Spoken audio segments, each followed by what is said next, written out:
بسم الله الرحمن الرحيم. اللهم صل وسلم وبارك على سيدنا محمد وعلى آله وأصحابه أجمعين. ازيكم حبايبي، عاملين ايه؟ يا رب ان شاء الله تكونوا بخير وبصحة وسلامة وسعادة يا رب وفي هنا يا رب، امين يا رب العالمين. ربنا يكرمني ويكرمكم جميعا يا رب، وينول لنا كل اللي في بالنا يا رب، امين يا رب العالمين. استرها معانا وخلي لنا ولادنا، امين يا رب العالمين. حبايبي واصحابي وكل اخواتي اللي من مصر ومن خارج مصر، كلكم حبايبي والله ربنا يكرمني يا رب ويكرمكم، امين يا رب العالمين. اشكركم جميعا على كومنتاتكم الجميله. بس هو اللايك يعني او وكل برضو اللي يعني بيزعل اللايك. انتوا بتكتبوا لي كومنتات روعه وبتشجعوني وبتخلوني كل التعب اللي انا فيه بيروح والله العظيم بكلامكم الجميل ليا وتشجيعكم ليا. بس انا بقى اشوف اللايك ما لاقيش لايك. طيب حطوا اللايك وبعدين اكتبوا لي علشان افرح، يعني يبقى فرحتين، يبقى فرحتين. ربنا يخليكم ليا يا رب، ما يحرمنيش منكم يا رب، ولكم بالمثل ان شاء الله. حبايبي النهارده هنعمل حاجه كده حلوه، هنعمل كيكه للولاد كده يفطروا بيها بقى. في الدروس بقى، الدروس كده بتاعتهم عاوزين يجروا بقى يروحوا الدرس، ما بيرضوش يفطروا الصبح، مش عارفه ايه، والمدارس خلاص على الابواب داخله. ممكن تحطي حته كيكه للولاد في قلب اللانش بوكس بتاعهم. فايه كيكه سهله وجميله وسريعه، ما فيهاش اي حاجه وما فيهاش اي تعقيد. اي واحده فينا شاطره وتعملها وزي الفل. بس انا بفكركم بيها وبمقاديرها. اعمليها بطريقتي ان شاء الله هتعجبكم، هتطلع معاكي هشه وجميله وطعمها لذيذ ان شاء الله هتعجبكم. مقاديرها سهله، يلا مع بعض. دي 3 بيضات، عايزه تحطي 4 مفيش مشكله، ثم 3 بيضات زي الفل وكفايه قوي. كوبايه زيت، كوبايه ونص سكر، كوبايه لبن. ماشي، انا حاطه بقشطته كده وبخيره، بس الكوبايه كان مطرحها الزيت، مطرح ما انا عيرت الزيت، فده اللي انتوا شايفينه ده مطرح الزيت خلاص. ودي باكو كيك شيف، ودي الفانيليا بتاعتنا اللي احنا هنحطها. ودي معلقتين كبار كاكاو، ماشي، معلقتين كبار كاكاو. ودي كوبايتين دقيق، وممكن نعوز نص كوبايه، بس ما عوزناش يبقى هم كوبايتين دقيق خلاص، علشان بس حسب الدقيق كل واحد فينا عند منطقته الدقيق حسب الدقيق.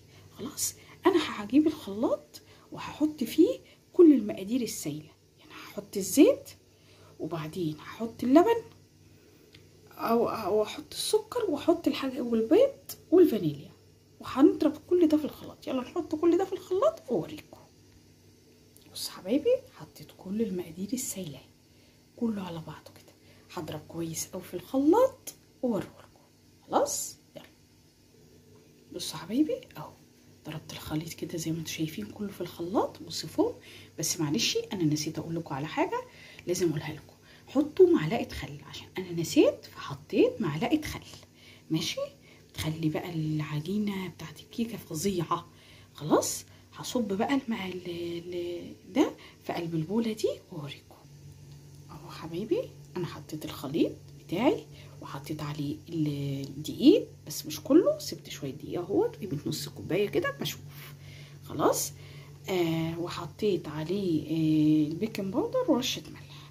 خلاص، همسك بقى الخليط ده كله بقى بمضرب السلك كده اهو، ماشي كده حبايبي اهو. وقعد بقى ايه اقلب فيه، هقلب الخليط ده كله واوريهولكم. بص حبايبي، خدت الكوبايتين ونص دقيق. بص بقى الفقاعات اللي طالعه دي من الايه، بصوا الفقاعات من الايه، من الخل والبيكنج باودر. خلاص، يبقى قوامها كده زي الفل اهو، ماشي، ما بتزوديش على كده. بصي ليه بقى، انا لسه ما حطيتش الايه كاكاو اهو، بس انا مش هحط عليها كلها، انا هعملها زي ما تكون شكل رخامي. خلاص، بس هعملها بتكه كده، خليكي معايا. بصوا، انا الاول جبت صينيه اهي وبطنتها شويه زيت وبطنتها بشويه دقيق.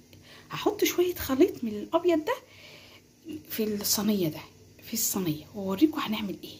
ماشي، بصوا حبايبي، حطيت شويه خليط اهي بالكيكه اهي الابيض اهو. بص انا سايبه اهو في البول، هعمل ايه بقى، انا مش هدوب، هجيب بوله تانية وهعمل فيها بقى ايه الكاكاو، لا انا هاجي هنا على طرف الخليط اهو، وهحط الكاكاو كده وهدوبه بقى ايه بالمعلقه كده بالراحه في النص ده بس، ماشي، في النص ده بس هفضل ادوب كده زي ما انتم شايفين كده معايا اهو. بصوا ما تخافوش خالص، مالكيش دعوه بالنص اللي هناك ده خالص.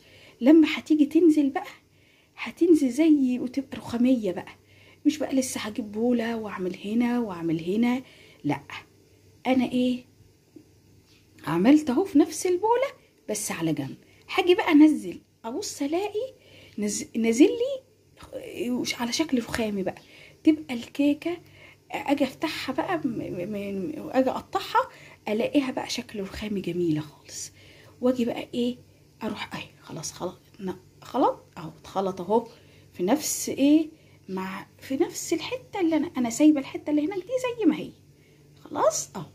فانا ايه هاجي بقى ايه اروح ايه عشان بس انا بصور بايد واحده، هاجي بقى امسك البوله كده اهي كده اهو مثلا، واروح منزلها، انزل بقى الخليط، يقوم الخليط بقى هو نازل ينزل على بعضه ابيض في بني ابيض في بني، يعمل لك بقى الشكل الرخامي اللي هوريهولك. خلاص هنزل بقى الخليط عشان مش هينفع انزل بايد، معلش بصور بس لوحدي، فهوريكم بقى الخليط بعد ما نزل اهو. بصوا حبايبي بقى الشكل ده اهو، فضلت انزل شويه بقى ينزلوا بني على كاكاو على شويه ابيض. بص عطاني الشكل ده اهو، لا عملت بقى دي في بوله ولا دي في بوله ولا اي حاجه، هي بوله واحده وعملت نصها ونزلت. هيديكي بقى لسه الكيكه كمان لما تستوي هيبقى شكلها رخامي فظيع وطعمها روعه روعه والله، جربوا مش هتندموا. خلاص هحطها في الفرن بقى على درجه حراره على درجه حراره متوسطه على الشبكه لمده 45 دقيقه، ما افتحش عليها عشان ايه ما تصفطش، واوريها لكم اول ما تطلع. يلا حبايبي بصوا حبايبي بقى، بصوا جمال لي بقى الكيكه، بصوا جمالها بقى، بصوا عامله ازاي بقى ملونه، وبصي التسويه بتاعتها. هقطع لكم بقى دلوقتي منها حته واوريكم بقى جمالها وحلاوتها، واوريكم من جوه عامله ازاي. يلا بصوا حبايبي بقى، بصوا عامله ازاي من جوه، بصوا كمان الصينيه، بصوا بقى من هنا من جوه من عند الصينيه الخيال مش هيبين. بصوا عامله ازاي، وهنا بصوا الكيكه، بصوا بقى الالوان، بصوا الكاكاو داخله ازاي من غير ما تحتاري وتبهدلي الدنيا وده وده وده. لا بصوا جمالها، بصوا بقى هوريكم بقى طراوتها. بصوا الصينيه بتمشي، بصوا الكيكه، بصوا طريه ازاي، روعه والله، جميله هشه وجميله، مع كوبايه شاي بلبن بقى للولاد الصبح قبل ما يمشوا كده شق ريقهم. انتي اشربي كوبايه شاي مع حته مع كوبايه القهوه بتاعتك، جميله ولذيذه سهله جدا مفيهاش اي تعقيد. يلا جربي وان شاء الله مش هتندمي وهتعتمديها عندك وهتعمليها على طول بألف هنا وشفا على كل اللي يجربها، ويا ربنا يا رب يجعلها سكر في بقكم ان شاء الله. اشوفكم على خير حبايبي في وصفه احلى واحلى ان شاء الله. متنسوش حبايبي اللايك، اكتبوا لي في الكومنتات. اشوفكم على خير، السلام عليكم ورحمه الله وبركاته.